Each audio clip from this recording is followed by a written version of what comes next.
How do you deal with police officers who shoot and kill people, as Honorable Robert Mbui has raised? And first of all, let me say that the Constitution and the law provides for instances of limitation of the right to life.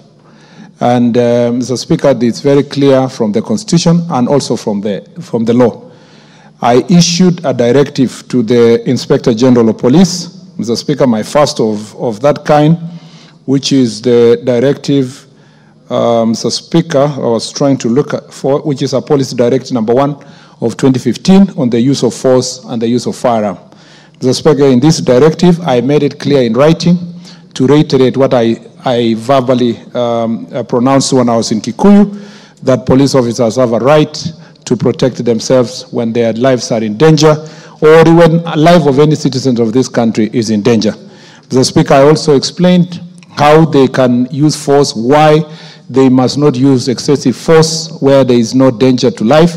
And I further also explained, Mr. Speaker, what measures we should take, National Police Service should take in this directive to the Inspector General of Police, which include, Mr. Speaker, deploying only officers that are mentally sound, that, Mr. Speaker, are not undergoing any stressful incidences or may have mental health challenges.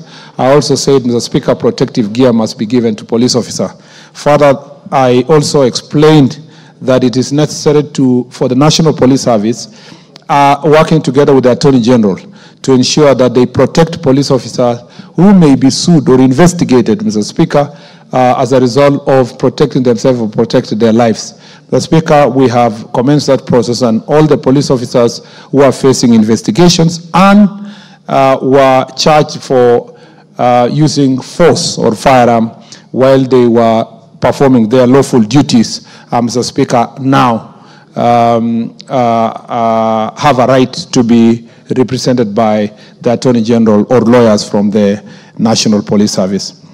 Mr. Speaker, therefore, I made the statement consciously, knowing that the responsibility to hold police officers accountable is with the IPOA, and this is the ministry that has a policy responsibility to ensure that police officers are responsible. In our Jukwaa la Usalama forum, where we have been meeting all the OCSs in every county, and the sub-county commanders and the county commanders and county security teams, I have also made it clear that the police officers should be respectful to the people of Kenya, should not apply excessive force, and they should protect themselves, Mr. Speaker, when their lives are in danger.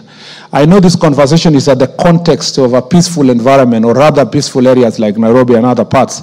But when I went to places like Samburu, Tana River, Turkana, Elgeyo Marakwet, Baringo, this conversation changes, because the life-threatening environment that the police officers operate, Mr. Speaker, suddenly the use of force becomes something else, especially if you are in the border of Kitui and Tana River and you're facing serious acts of banditry with very armed characters invading police stations and targeting civilians. You quickly see, even political leaders, their perspective of use of force changes quickly when you take them to Malaso Valley or Lapendera or other parts of this country. So, Mr. Speaker, the directive I gave is uniform. It's not just for protests, it's for all instances that police may face that situation. So, to Honorable Mbui, I am very conscious. As a lawyer, I'm very aware of my constitutional responsibilities, and I made sure that I put it in writing, so that any citizen that wants to hold me accountable or before a court of law or parliament can pick the policy directive and quickly